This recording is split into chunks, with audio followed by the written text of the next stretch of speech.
பாண்டியன் ஸ்டோரில் என்ன நடக்குதுன்னு பார்க்கலாம் வாங்க. வீடியோவை ஸ்கிப் பண்ணாமல் கடைசி வரைக்கும் பாருங்கள். சேனலை சப்ஸ்கிரைப் பண்ணிக்கோங்க, மறக்காமல் பெல் ஐக்கானையும் கிளிக் பண்ணிக்கோங்க. இப்போது நம்ம மீனா வாட்ஸ்அப்பில் ஸ்டேட்டஸ் பார்க்குறாங்க. அவங்க ஃப்ரெண்டுங்களில் ஒருத்தவங்க ஸ்டேட்டஸ் வச்சுருக்காங்க. அந்த ஸ்டேட்டஸில் யார் இருக்காங்க அப்படின்னா நம்ம மயிலோட முன்னாள் ஹஸ்பண்டும் இருக்காங்க. அதாவது மயிலோட முன்னாள் ஹஸ்பண்ட் வந்து இறந்ததாகவும் ரொம்பவே ஃபீல் பண்ணி வச்சுருப்பாங்க ஸ்டேட்டஸை. அதை பார்த்ததுமே இங்கே நம்ம மீனா வந்து பயங்கரமாக அதிர்ச்சி ஆகுறாங்க.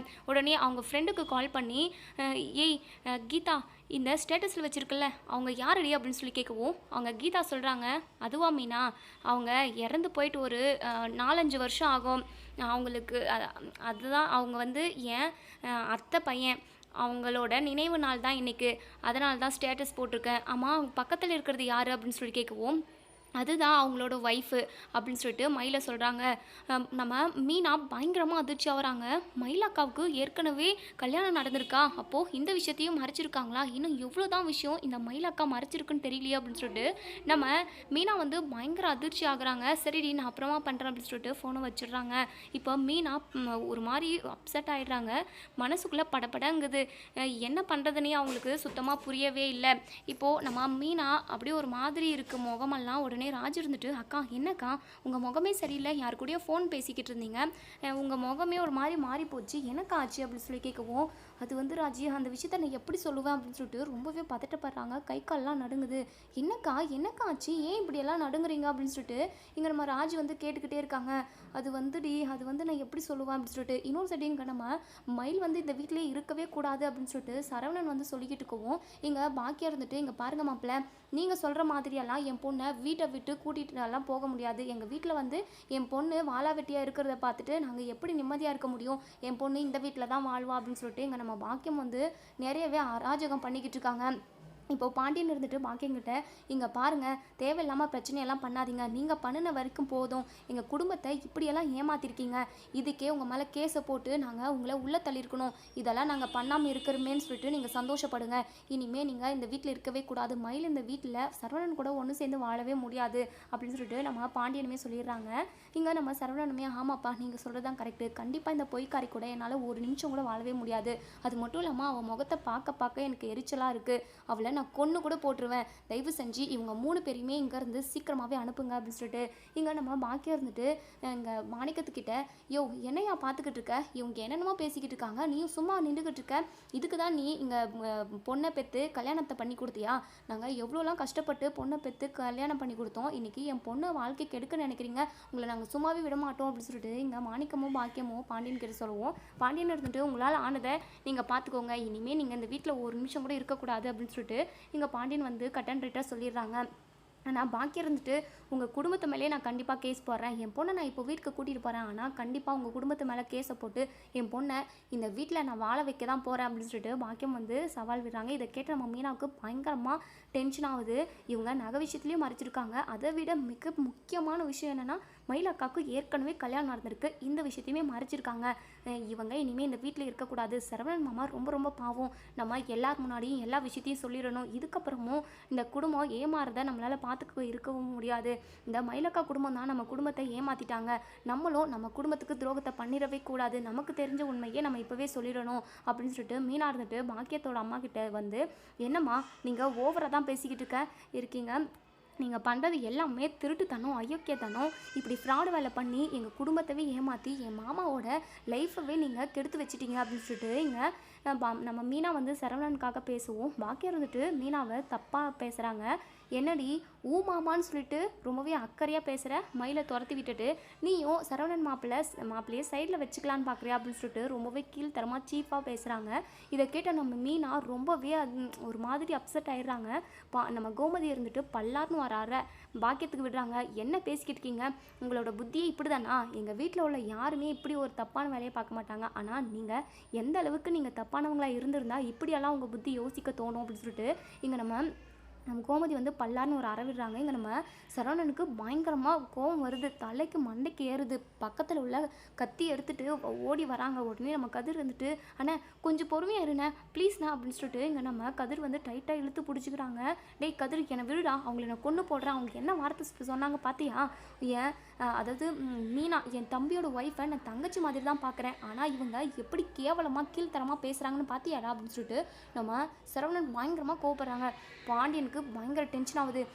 ஏமா உனக்கெல்லாம் கொஞ்சம் கூட மனசாட்சின்னு ஒன்றும் இல்லை, நீயும் பொண்ணை தானே பெற்று வச்சுருக்க, இப்படி இன்னொரு பொண்ணை தப்பாக சேர்த்து வச்சு பேசுகிறே, சரவணனோட வாழ்க்கையை நீங்கள் கெடுத்து வச்சுட்டீங்க, இந்த குடும்பத்துக்கே துரோகம் பண்ணிட்டீங்க, அதுக்காக மீனா இது விஷயமா கேட்காம இருப்பான் அப்படின்னு சொல்லிட்டு உடனே நம்ம பாக்கி இருந்துட்டு, இங்கே பாருங்கள் சம்மந்தி, இந்த பிரச்சனை நமக்குள்ளே தான் இருக்கணும், நம்ம குடும்பம் என் பொண்ணோட வாழ்க்கையும் உங்கள் பையனோட வாழ்க்கையும் சேர்ந்துருக்கு, நம்ம 2 பேர் தான் பேசணும், மற்றவங்க நடுவில் எதுக்காக வரணும் அப்படின்னு சொல்லிட்டு இங்கே நம்ம பாக்கியம் வந்து சொல்லவும் உடனே இங்கே மீனா இருந்துட்டு, நான் கண்டிப்பாக வருவேன், எங்கள் சரவணனோட மாமாவோட வாழ்க்கை நல்லா இருக்கணும், அதுக்காக நான் கண்டிப்பாக பேச தான் செய்வேன். நீங்கள் அதாவது படிப்பு விஷயம், வயசு விஷயம், குழந்தை விஷயம் மட்டும் நீங்கள் ஏமாத்தலை, இன்னும் எக்கச்சக்கமான விஷயத்த மறைச்சிருக்கீங்க, இது எல்லாமே எனக்கு இப்போ தெரிய வந்துருச்சு. இந்த விஷயத்த சொன்னால் அப்படின்னா இப்போவே இங்கே உள்ள எல்லாருமே, ஏன் என் பாண்டிய எங்கள் மாமனாரே உங்களை எல்லாருமே கொன்னே போட்டுருவாங்க அப்படின்னு சொல்லிட்டு இங்கே மீனா வந்து சொல்கிறாங்க.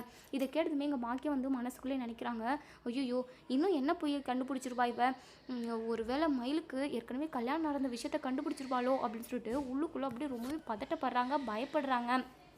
உடனே இங்கே மீனா இருந்துட்டு, சொல்லவா அந்த விஷயத்த நான் சொல்லவா அப்படின்னு சொல்லிட்டு உடனே கோமதி இருந்துட்டு, மீனா என்னடி நீ ஏதோ புதுசாக சொல்ல போகிற, அப்போது எங்களுக்கெல்லாம் தெரிஞ்ச விஷயத்தை விட தெரியாத விஷயம் ஏதாவது இருக்காடி, இந்த மயிலோட குடும்பம் இன்னும் நிறைய விஷயம் போய் சொல்லியிருக்காங்களாடி அப்படின்னு சொல்லிட்டு, அத்தை இந்த விஷயத்த நான் சொன்னேன் அப்படின்னா கண்டிப்பாக நீங்கள் தாங்கிக்கவே மாட்டீங்க அத்தை, அந்த அளவுக்கு இது மிகப்பெரிய விஷயம், இவ்வளோ பெரிய விஷயத்த மறைச்சி சரவணனோட மாமா வாழ்க்கையவே இவங்க எல்லாருமே கெடுத்துட்டாங்க, குழி தோண்டி புதைச்சிட்டாங்க, இனிமேல் சரவணன் மாமா வாழ்க்கை கண்டிப்பாக சரியே ஆகாது, மயிலக்காவை சேர்த்து வைக்கிற முடிவை நம்ம எப்பவுமே எடுக்கவே மாட்டோம், அந்த அளவுக்கு ஒரு பொய்யை மறைச்சிருக்காங்க அத்தை அப்படின்னு சொல்லிட்டு நம்ம மயில் பதட்டப்படுறாங்க. மீனா என்ன மீனா நகை விஷயத்தை பற்றி சொல்ல போறியா, ப்ளீஸ் மீனா ப்ளீஸ் மீனா, தயவு செஞ்சு நகை விஷயத்த சொல்லாத மீனா அப்படின்னு சொல்லிட்டு இங்கே மயில் வந்து ரொம்பவே கெஞ்சுறாங்க. உடனே இங்கே கோமதி இருந்துட்டு, மயில் என்னடி அப்போது நகை விஷயத்துலையுமே நீங்கள் ஏமாத்திருக்கீங்களா, அப்போது நகை விஷயத்தில் என்னடி ஏமாத்திருக்கீங்க, மீனா என்னன்னு சொல்லி தொலைடி, எனக்கு தலையை பிச்சுக்கிட்டு போகிற மாதிரி இருக்குது அப்படின்னு சொல்லிட்டு இங்கே நம்ம கோமதி வந்து கேட்டுக்கிட்டே இருக்காங்க. இப்போது நம்ம மீனா இருந்துட்டு, அத்தை நகை விஷயத்த கூட நீங்கள் தாங்கிப்பீங்க, ஆனால் இன்னொரு முக்கியமான விஷயத்த சொன்னோம் அப்படின்னா கண்டிப்பாக நீங்கள் தாங்கிக்க மாட்டீங்க அத்தை அப்படின்னு சொல்லிட்டு இங்கே நம்ம மீனா வந்து சொல்கிறாங்க. செந்தில் இருந்துட்டு, என்ன மீனா என்னன்னு சொன்னால் தான் எல்லாருக்கும் தெரியும், ஏன் நீங்கள் இவ்வளோ தயங்குற இந்த விஷயத்த சொல்கிறதுக்காக அப்படின்னு சொல்லி கேட்குறாங்க. உடனே நம்ம மீனா இருந்துட்டு, இதை சொல்கிறேங்க, ஆனால் இதை அத்தையும் மாமாவும் தாங்கிப்பாங்களா அப்படின்னு சொல்லிட்டு எனக்கு ஒன்றுமே புரியலைங்க அப்படின்னு சொல்லிட்டு ரொம்பவே ஃபீல் பண்ணுறாங்க. உடனே இங்கே நம்ம கோமதி இருந்துட்டு, இங்கே பாரு மீனா ஒழுங்கு மரியாதையாக நீ விஷயத்த சொல்கிறியா இல்லையா, இந்த மயிலோட குடும்பமும் இன்னும் எத்தனை விஷயத்த மறைச்சிருக்காங்க சொல்லு அப்படின்னு சொல்லிட்டு இங்கே நம்ம கோமதி ரொம்பவே டென்ஷனாக கேட்குறாங்க. இப்போது இங்கே மயில் இருந்துட்டு, வேண்டாம் மீனா ப்ளீஸ் மீனான்னு சொல்லிட்டு இங்கே மயில் அழுதுகிட்டே கெஞ்சுறாங்க. அக்கா இதுக்கப்புறம் நீங்கள் என் பேரை சொல்லி கூப்பிடாதீங்க, உங்களை மாதிரி ஒரு ஃப்ராடை நான் எங்கேயுமே பார்த்தது கிடையாது, சி உங்கள் முகத்தை பார்க்கவே எனக்கு அருவருப்பாக இருக்குக்கா அப்படின்னு சொல்லிட்டு இப்போது இங்கே நம்ம சரவணன் இருந்துட்டு, மீனா என்னப்பா ஏதோ சொல்லணும்னு சொல்கிற, நீ சொன்னா நல்லாயிருக்கும், அதே கையோட இவங்க எல்லாரையுமே வீட்டை விட்டு துரத்தி அடிச்சிடலாம் அப்படின்னு சொல்லிட்டு இங்கே நம்ம மீனா இருந்துட்டு, அது வந்து மாமா நகை விஷயத்தில் கூட நீங்கள் கண்டிப்பாக ஓரளவுக்கு சமாதானம் ஆகிடுவீங்க, ஆனால் இன்னொரு விஷயம் சொன்னால் நீங்கள் தாங்கிக்க மாட்டீங்க மாமா அப்படின்னு சொல்லிட்டு, அட மீனா சொல்லுப்பா, அதான் எத்தனையோ விஷயத்த தாங்கியாச்சு, என் வாழ்க்கையே போயிடுச்சு, இதுக்கப்புறம் என்ன விஷயம் தெரிஞ்சானா தெரியலண்ணா என்ன, நீ என்ன விஷயம் சொன்னாலும் சொல்லலைனாலுமே இந்த மயிலை வீட்டை விட்டு தான் போகிறேன் அப்படின்னு சொல்லிட்டு நம்ம சரவணன் சொல்கிறாங்க. உடனே மீனா இருந்துட்டு சொல்ல ஆரம்பிக்கிறாங்க, நகை விஷயத்தில் நகை வந்து இவங்க 80 பவுன் போடுறதா சொல்லியிருந்தாங்களே, அதில் 80 பவுனுமே தங்கம் கிடையாது, 8 பவுன் மட்டும்தான் தங்கம் அப்படின்னு சொல்லவும் இதை கேட்டு நம்ம கோமதி அப்படியே ஆடி போயிடுறாங்க. என்ன சொல்கிற மீனா 8 பவுன் தான் தங்கமா, மற்றபடி எல்லாமே கவரிங்க அப்படின்னு சொல்லிட்டு இங்கே நம்ம கோமதி வந்து பயங்கர அதிர்ச்சியாக கேட்குறாங்க. உடனே இங்கே பாக்கியம் ரொம்பவே அதிர்ச்சியாக ஆன மாதிரி கேட்குறாங்க, என்ன மீனா சொல்கிறேன், 80 பவுண்டில் 8 பவுன் மட்டும் தான் தங்கத்தை வச்சுருக்கீங்களா, மற்ற எல்லாத்தையுமே நீங்கள் விற்று கவரிங்காக மாற்றி வச்சுட்டு இருக்கீங்களா, அப்போது என் பொண்ணோட நகை எல்லாமே திருடி நீங்கள் உங்கள் தேவைக்கு செலவு பண்ணிக்கிட்டீங்களா அப்படின்னு சொல்லிட்டு இங்கே பாக்கியம் வந்து பிளேட்டை திருப்பி போடவும் இதை கேட்ட நம்ம பாண்டியன் கோமதி சரவணன் வீட்டில் உள்ள மொத்த பேருமே பயங்கரமாக அதிர்ச்சி ஆகுறாங்க. உடனே குழல் இருந்துட்டு, ஆமாம் உங்களை மாதிரி ஒன்றும் நாங்கள் ஃப்ராடு கிடையாது, இது வரைக்கும் ஒருத்தரும் தெரிஞ்சவங்க கூட நாங்கள் ஒரு ரூபாய் ஏமாத்துனது கிடையாது. நீங்கள் என்னடானா 80 பவுன் உங்கள் பொண்ணுக்கு நீங்கள் போட்டதா பெருமையாக பீத்திக்கிட்டீங்க. ஆனால் போட்டது எல்லாமே 8 பவுன் தான் தங்கம், மற்றபடி எல்லாமே கவரிங்காக வச்சுருக்கீங்க. இப்போது 80 பவுன் தங்கம் போட்டதா சொல்லி எங்ககிட்ட இருந்து அந்த அதாவது நகையுமே ஆட்டே போடலான்னு பார்க்குறீங்களா? அதெல்லாம் நடக்கவே நடக்காது அப்படின்னு சொல்லிட்டு மீனா இருந்துட்டு பாக்கியத்துக்கிட்ட, என்ன நீங்கள் இப்படியெல்லாம் பேசுகிறீங்க? உங்களை மாதிரி ஒரு ஃப்ராடுங்களை நான் எங்கேயுமே பார்த்தது கிடையாது. நீங்கள் தானே 8 பவுன் மட்டும் தானே போட்டதா நீங்கள் பேசிக்கிட்டு இருந்தீங்க. அது எல்லாமே நானும் ராஜியும் காதால் கேட்டோம்ல. எங்ககிட்ட கூட நீங்கள் காலில் உள்ளாத குறையா எப்படியெல்லாம் கெஞ்சினீங்க? மயில் வாழ்க்கை கெட்டு போயிடும், தயவு செஞ்சு இந்த விஷயத்த வந்து யாருக்கிட்டையுமே சொல்லாதீங்க அப்படின்னு சொல்லி என்கிட்ட எப்படியெல்லாம் கெஞ்சினீங்க. ஆனால் இப்போது பிளேட்டவே திருப்பி போடுறீங்க. ஆனால் உங்களுக்கு தான் இப்படியெல்லாம் பொய் சொல்லவே வரும். இந்த மாதிரி நான் சினிமாவில் கூட பார்த்தது கிடையாது. இந்த அளவுக்கு பொய் சொல்லி இந்த குடும்பத்தை இப்படியெல்லாம் ஏமாத்திட்டீங்களே, நீங்களாம் கண்டிப்பாக நல்லாவே இருக்க மாட்டீங்க அப்படின்னு சொல்லி சொல்லுவோம். பாக்கியம் இருந்துட்டு, என்னம்மா நீ பாட்டுக்கு எனக்கு சாப்பிடலாம் கொடுக்குற? இங்கே பாரு, இந்த பாக்கியத்தை பற்றி உனக்கு ஒன்றும் தெரியாது. நான் இந்த பாக்கியம் என்ன பண்ணுவேன்னு இந்த அதாவது கடவுளுக்கு கூட தெரியாது. உங்களை யாரையுமே நான் சும்மா விட மாட்டேன். இப்படி அம்மாடமா எங்கள் மேலே பழி போடாதீங்க. நாங்கள் போட்டது 80 பவுனு, 80 பவுனுமே தங்கம் தான். ஆனால் நீங்கள் 8 பவுன் தான் தங்கம்னு சொல்லிட்டு மாற்றி பேசிக்கிட்டு இருக்கீங்க. அப்போது உன் புருஷன் கவர்மெண்ட் வேலைக்கு போனான்ல, அந்த கவர்மெண்ட் வேலைக்கு போனதுக்கு 10 லட்ச ரூபா கட்டினீங்கள, அப்போது என் பொண்ணோட நகை எல்லாத்தையுமே விற்று தான் உன் புருஷனுக்கு உன் மாமனார் வேலையை வாங்கி கொடுத்தாரா அப்படின்னு சொல்லிட்டு இங்கே பாக்கியம் கேட்கவும், இதை கேட்டு நம்ம மீனா பயங்கரமாக அதிர்ச்சி ஆகுறாங்க. பாண்டியன் பயங்கர ஆக்ரோஷமாக வந்து, இங்கே பாருங்கம்மா, நீங்கள் பேசிக்கிட்டு இருக்கிறது கொஞ்சம் கூட சரியில்லை. கொஞ்சமாவது நேர்மையாக பேசுங்க, கொஞ்சமாவது நியாயமாக பேசுங்க. என் பையன் கவர்மெண்ட் வேலை வாங்குறதுக்காக 10 லட்ச ரூபா கட்டினது உண்மைதான். ஆனால் வயலை விற்று தான் நாங்கள் பணத்தை கொடுத்தோம். இந்த மாதிரி கேவலமாக மருமகளோட நகையை எடுத்து, அதுவும் திருட்டுத்தனமாக எடுத்து விற்று தான் என் பையனுக்கு வேலை வாங்கி கொடுக்கணுன்ற எந்த அவசியமே எங்களுக்கு கிடையாது. பிச்சை எடுத்து என் பிள்ளைங்களை நான் பார்ப்பேனே தவிர இந்த மாதிரி கீழ்த்தரமான கேவலமான வேலையை நாங்கள் செய்ய மாட்டோம். அப்படிப்பட்ட வேலையெல்லாம் நீங்கள் தான் செய்வீங்க அப்படின்னு சொல்லிட்டு இங்கே நம்ம பாண்டியன் பயங்கரமாக கோவப்படுறாங்க. உடனே கோமதி இருந்துட்டு, ஏங்க நீங்கள் அமைதியாக இருங்க, இதுங்க கிட்டலாம் நீங்கள் எதுக்காக பேசுகிறீங்க? இவங்க கிட்ட பேசினா உங்களோட மரியாதை தான் குறைவாகும். இவங்க கிட்ட பேசுறதுக்கெல்லாம் இவங்களுக்கு ஒரு தகுதி வேணுங்க. அதாவது உங்ககிட்ட பேசுறதுக்கான தகுதி கூட இவங்களுக்கு இல்லவே இல்லை. ஏன்னா இவங்க இவ்வளோ கீழ்த்தரமானவங்க. பொய்யை பேசி ஒரு குடும்பத்தவே ஏமாத்திருக்காங்க, என் பையனோட வாழ்க்கைக்கு எடுத்திருக்காங்க. அதுக்கான பதிலை இவங்க சொல்லியே தாங்க ஆகணும் அப்படின்னு சொல்லிட்டு இங்கே கோமதி வந்து சொல்கிறாங்க. இப்போது பாக்கியம் இருந்துட்டு, எல்லாருமா சேர்ந்து இப்படி என் பொண்ணோட வாழ்க்கையை கெடுத்துட்டீங்க. 80 பவுன் போட்ட நகையில் 8 பவுன் தான் தங்கம்னு சொல்லி இப்படி ஃப்ராட் வேலை பார்க்குறீங்க. இதெல்லாம் நான் சொல்லி வரதட்சணை கொடுமை அப்படின்னு சொல்லிட்டு நான் கண்டிப்பாக போலீஸ் ஸ்டேஷனில் கேஸ் கொடுக்க தான் போகிறேன் அப்படின்னு சொல்லிட்டு இங்கே பாக்கியம் வந்து சொல்கிறாங்க. உடனே இங்கே மீனா இருந்துட்டு, போய் கொடுங்க, அதை பற்றி எங்களுக்கு கவலையே இல்லை. எங்கள் பக்கம் தானே நேர்மையும் உண்மையும் இருக்குது. கண்டிப்பாக நியாயம் தான் வெல்லும். உங்களை மாதிரி ஃப்ராட் ஆளுங்க இருக்கிறதுனால தான் நிறைய குடும்பம் இப்படி கஷ்டப்பட்டுக்கிட்டு இருக்கு. எதுக்காக இப்படி ஃப்ராட் வேலை பண்ணி குடும்பத்தை ஏமாற்றி பொழைக்கணும்னு நினைக்கிறீங்க? உங்களுக்கெல்லாம் வெக்கமாகவே இல்லையா, அசிங்கமாக இல்லையா அப்படின்னு சொல்லிட்டு மீனா பயங்கரமாக வெளுத்து வாங்குறாங்க. அதே சமயம் இதெல்லாம் கூட ஓகே, வயசு, படிப்பு, குழந்தை, ஏன் எல்லாமே ஓகே தான். ஆனால் மயிலக்காக்கு ஏற்கனவே ஒரு கல்யாணம் நடந்திருக்கு, அதை மறைச்சிட்டிங்களே அப்படின்னு சொல்லிட்டு இதை கேட்டு நம்ம பாக்கியத்துக்கு நெஞ்சில் இடி விழுந்த மாதிரி இருக்குது. ஐயோ, இந்த உண்மை இப்போ இவளுக்கு எப்படி தெரிஞ்சிருக்கும்? யாருக்குமே தெரியாத உண்மை தானே இது. ஐயோ, எப்படி தெரிஞ்சிருக்கும் அப்படின்னு சொல்லிட்டு ரொம்பவே பதட்டப்படுறாங்க. கை கால்லாம் அப்படியே நடுங்குது. மாணிக்கம் திருட்டு முழிக்கிறாங்க. மயில் மனசுக்குள்ளே நினைக்கிறாங்க, போச்சு, கொஞ்சம் நெஞ்சு இருந்த மானம் மரியாதை எல்லாமே போச்சு. இனிமேல் நம்ம உயிர் கூட இருக்காது போல், நம்ம நாண்டுக்கிட்டு சாக வேண்டியதான் அப்படின்னு சொல்லிட்டு இங்கே மயில் வந்து மனசுக்குள்ளே நினைக்கிறாங்க. இப்போ மீனா சொன்னதை கேட்டதுமே இங்கே நம்ம கோமதி அப்படியே ஆடி போயிடுறாங்க. ஏன் மீனா என்னடி சொல்கிற அப்படின்னு சொல்லிட்டு பேசிக்கிட்டே மயங்கி விழுந்துடுறாங்க. உடனே நம்ம அரசி தண்ணி கொண்டு வந்து நம்ம கோமதியோட முகத்தில் தெளிக்கிறாங்க. கோமதி எந்திரிச்சு நிற்கிறாங்க. உடனே நம்ம மீனா இருந்துட்டு, அத்தை என்ன ஆச்சு அப்படின்னு சொல்லி கேட்கவும், என்னால் அதிர்ச்சி மேலே அதிர்ச்சி கொடுத்துக்கிட்டே இருக்கீங்களே, என்னால் தாங்கிக்கவே முடியல. இந்த மயில் விஷயத்தில் இன்னும் எவ்வளோதான். ஏற்கனவே கல்யாணம் ஆனவ என் பிள்ளையே கல்யாணம் பண்ணிக்கிட்டு இருந்திருக்கா. கல்யாணம் ஆன விஷயத்த ஒரு டைம் கூட சொல்லவே இல்லையே. இங்கே உங்கள் பாரு மயில், இப்படியெல்லாம் நீ பண்ணுவேன்னு சொல்லிட்டு நான் கொஞ்சம் கூட எதிர்பார்க்கல. என் பிள்ளையோட வாழ்க்கையே ஒரே அடியாக குழி தோண்டி புதைச்சிட்டு இல்லை. நீ எல்லாம் நல்லா இருப்பியாடி, நீ நாசமாக போயிடுவேன். இனிமேல் நீ இந்த வீட்டில் ஒரு நிமிஷம் கூட இருக்கவே கூடாது அப்படின்னு சொல்லிட்டு பயங்கர கோபத்தில் இங்கே நம்ம கோமதி வந்து மயிலோட கழுத்தை பிடிச்சி தரன்னு இழுத்துட்டு வந்து வெளியே நூக்கி விடுறாங்க. உடனே பாக்கியம் இருந்துட்டு, என்னம்மா, என்ன சம்மந்தி அம்மா, இப்படியெல்லாம் பண்ணுறீங்க? என் பொண்ணை எப்படியெல்லாம் கொடுமைப்படுத்துறீங்க? கண்டிப்பாக உங்கள் யாரையுமே நான் சும்மா விட போகிறதில்ல. கண்டிப்பாக எல்லார் மேலேயும் கேஸை கொடுத்து குடும்பத்தோடு உங்களை ஜெயிலில் அனுப்பாமல் விடவே மாட்டேன் அப்படின்னு சொல்லி சொல்லவும், உடனே எங்கள் கோமதி இருந்துட்டு, இங்கே பாருங்கள், உங்களால் என்ன முடியுமோ அதை பார்த்துக்கோங்க, நாங்கள் எல்லாமே பார்த்துக்குறோம். எங்கள் பக்கம் உண்மையும் நேர்மையும் இருக்குது. உங்களை மாதிரி நாங்கள் ஒன்றும் ஃப்ராட் வேலை ஒன்றும் பண்ணல. என் பையனோட வாழ்க்கையை இப்படி பண்ணிட்டீங்களே, நீங்களாம் நல்லா இருப்பீங்களா? கண்டிப்பாக நீங்களாம் நல்லாவே இருக்க மாட்டீங்க அப்படின்னு சொல்லிட்டு இங்கே நம்ம கோமதி பயங்கரமாக அழுகுறாங்க. சரவணன் பயங்கரமாக இடிஞ்சு போயிருக்காங்க. உடனே செந்தில் இருந்துட்டு, அண்ணன் நீ எதுவும் நினைக்காதண்ணே, எல்லாத்தையுமே பார்த்துக்கலாம், கண்டிப்பாக சரி செஞ்சிடலாம் அண்ணன் உங்கள் வாழ்க்கை அப்படின்னு சொல்லுவோம். இதுக்கப்புறம் எப்படா என் வாழ்க்கையை சரி செய்ய முடியும், கண்டிப்பாக என் வாழ்க்கையை சரி செய்யவே முடியாதுடா அப்படின்னு சொல்லிட்டு பயங்கரமாக அழுகுறாங்க. இப்படியெல்லாம் என் வாழ்க்கையில் நடக்கும்னு சொல்லிட்டு நான் கொஞ்சம் கூட எதிர்பார்க்கல. நான் என்னடா பாவம் பண்ணேன், ஒரு வேளை போன ஜென்மத்தில் யாருக்காவது துரோகம் பண்ணியிருப்பனோ, அதனால தான் என் வாழ்க்கை இப்படியெல்லாம் இருக்கோ அப்படின்னு சொல்லிட்டு பயங்கரமாக அழுகுறாங்க. இங்கே சரவணன் அப்படியே பேசிக்கிட்டே அழுறதை பார்த்து நம்ம செந்திலால் தாங்கிக்கவே முடியல. பயங்கரமாக கோவப்படுறாங்க நம்ம செந்தில் பாண்டியன் மேலே. எல்லாமே உங்களால் தான் இப்போது அண்ணனோட வாழ்க்கை கெட்டு சீரழிஞ்சு கிடக்கு. நீங்கள் பார்த்த பொண்ணை கல்யாணம் பண்ணிக்கிட்டதுனால தானே இப்படி இவர் ரொம்பவே கஷ்டப்பட்டுக்கிட்டு இருக்காரு அப்படின்னு சொல்லிட்டு ரொம்பவே ஃபீல் பண்ணி இங்கே நம்ம செந்தில் வந்து பாண்டியனை பயங்கரமாக வெளுத்து வாங்கிக்கிட்டு இருக்காங்க. பாண்டியன் எதுவுமே பேசாமல் தலை குனிஞ்சு நின்றுக்கிட்டு இருக்காங்க.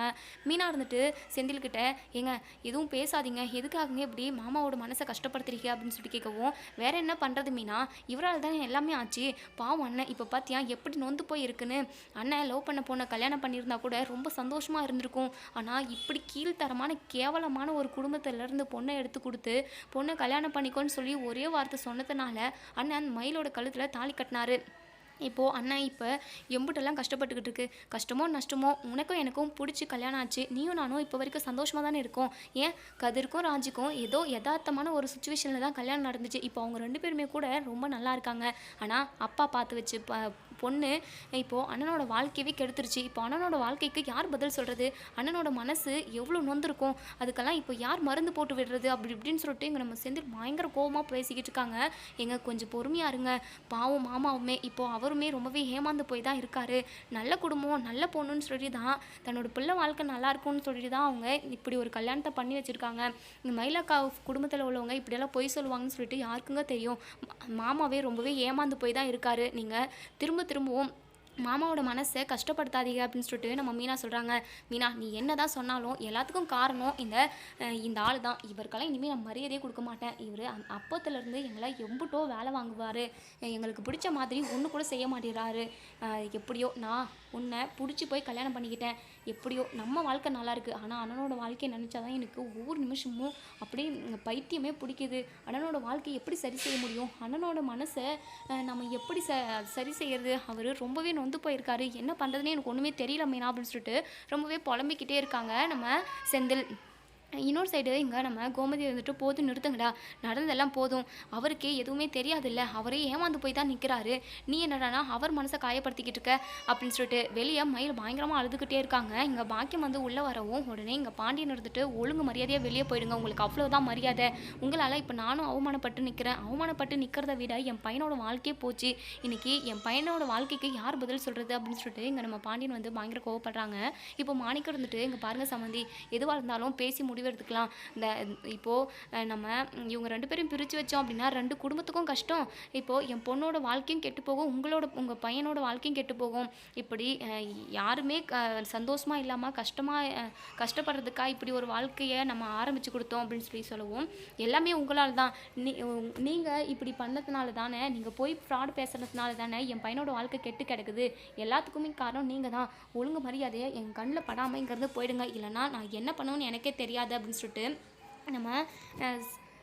நம்ம பாண்டியன் பயங்கரமாக கோவப்படுறாங்க. இங்கே நம்ம மயில் இருந்துட்டு பாண்டியனோட காலில் விழுந்து, மாமா இனிமேல் நான் எந்த தப்பும் பண்ண மாட்டேன் மாமா, ப்ளீஸ் மாமா, போதும்ப்பா மயில், இதுக்கப்புறம் நீ என்னை மாமான்னு சொல்கிற வேலையும் வேணாம், எதுவுமே பேசுகிற வேலையும் வேணாம். ஏன்னா நீ ஏற்கனவே கல்யாணம் ஆகிட்டு அவன் புருஷன் இறந்து போயிட்டுருக்கான், அந்த விஷயத்த கூட மறைச்சி என் பிள்ளையோட வாழ்க்கைக்கு எடுத்துகிட்டு இல்லை, உனக்கெல்லாம் எப்படி தான் மனசாட்சி இடம் கொடுத்துச்சே தெரியல, உன்ன மாதிரி ஒரு கேடு கெட்டவளை நான் எங்கேயுமே பார்த்தது கிடையாது அப்படின்னு சொல்லிட்டு உடனே கோமதி இருந்துட்டு, ஏங்க இந்த கேடு கெட்டவங்க கிட்டலாம் நீங்கள் எதுக்காக பேசிக்கிட்டு இருக்கீங்க, உள்ளே வாங்க, அவ எங்கேனா எக்கேடனா போய் சாகட்டும் அப்படின்னு சொல்லிட்டு சொல்லுவோம். உடனே மயில் இருந்துட்டு, அத்தை ஏன் அத்தை இப்படியெல்லாம் பேசுகிறீங்க, ப்ளீஸ் அத்தை நடந்த எல்லாத்தையுமே மறந்துடுங்க அத்தை அப்படின்னு சொல்லுவோம். என்னத்தை மறக்க சொல்கிறேன், ஏற்கனவே ஒரு கல்யாணத்தை பண்ணி ஜாலியாக சந்தோஷமாக வாழ்ந்து முடிச்சுட்டு அவனை கொன்னையும் போட்டுட்டு இப்போது என் பையனோட வாழ்க்கைக்கு எடுக்கிறதுக்காக நீ இந்த வீட்டுக்குள்ளே வந்திருக்க. கொஞ்ச நாளில் என் பையனோட உயிரை கூட நீ எடுத்துருப்ப. எப்படியோ என் பையன் கஷ்டத்தெல்லாம் தாங்க முடியாமல் எல்லா விஷயத்தையும் எல்லாரும் முன்னாடியும் போட்டு உடைச்சிடான், இல்லைனா அவனை நீ எவ்வளோலாம் காயப்படுத்திருப்பியோ, எவ்வளோலாம் நோவடிச்சிருப்பியோ, எப்படியோ எல்லா விஷயமும் இப்போ தெரிஞ்சு போச்சு. இனிமேல் நீ இந்த வீட்டில் இருக்கக்கூடாதுன்னா இருக்கக்கூடாது தான். எங்க உள்ளே வாங்க போகலாம் அப்படின்னு சொல்லிட்டு கதவை நல்லா லாக் பண்ணிடுறாங்க. இங்கே நம்ம மயில் பயங்கரமாக அழுதுகிட்டு இருக்காங்க. பாக்கி இருந்துட்டு மயில் அழுகாதிரி அழுகாதிரின்னு சொல்லவும், அழுகாமல் என்னம்மா பண்ண சொல்கிற, எல்லாமே உன்னால் தான் என் வாழ்க்கையை நீ கெடுத்துட்டு, பொய் சொல்லாதம்மா பொய் சொல்லாதன்னு சொல்லிட்டு நான் எத்தனையோ டைம் சொன்னேன். அது மட்டும் இல்லாமல் எனக்கு பிடிக்காத கல்யாணத்தை நீ அமைச்சு கொடுத்த, அந்த வாழ்க்கையுமே எனக்கு ரொம்ப நாளைக்கே நீடிக்கல. அவனும் போய் சேர்ந்துட்டான். குடிச்சு குடிச்சு குடிச்சு அவனுக்கு ஹார்ட் அட்டாக் வந்து இறந்தே போயிட்டான்.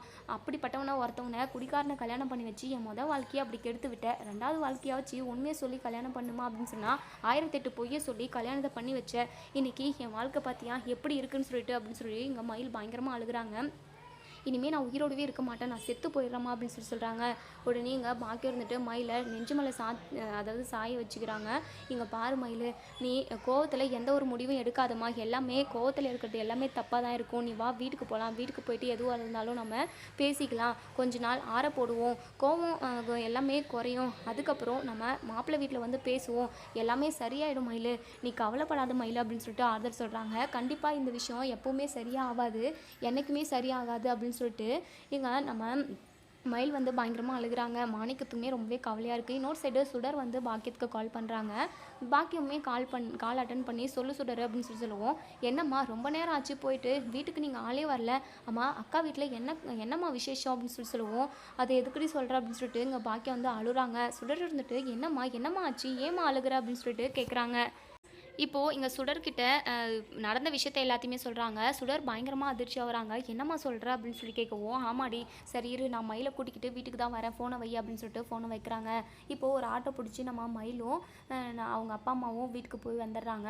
வீட்டுக்கு போயிட்டு இங்கே மயில் பயங்கரமாக அழுதுகிட்டே இருக்காங்க. அம்மா இனிமேல் என் வாழ்க்கை சரியாக ஆகாது, இனிமேல் நான் உயிரோடு இருந்து என்னம்மா பிரயோஜனம் அப்படின்னு சொல்லிட்டு நம்ம மயில் வந்து ரூமில் போயிட்டு டோர் லாக் பண்ணிக்கிறாங்க. இங்கே நம்ம பாக்கியம், சுடர், அதுக்கப்புறம் நம்ம மாணிக்கம் 3 பேருமே ரொம்பவே பதட்டமாக, மயில் கதவு தோற மயில், ப்ளீஸ் மயில், கோவத்தில் ஏதாவது விபரீதமான முடிவு எடுத்துகிட்டு போகிற மயில், தயவு செஞ்சு கதவை தோற மயில் அப்படின்னு சொல்லிட்டு ரொம்பவே சத்தமாக அழுதுகிட்டே கூப்பிட்றாங்க.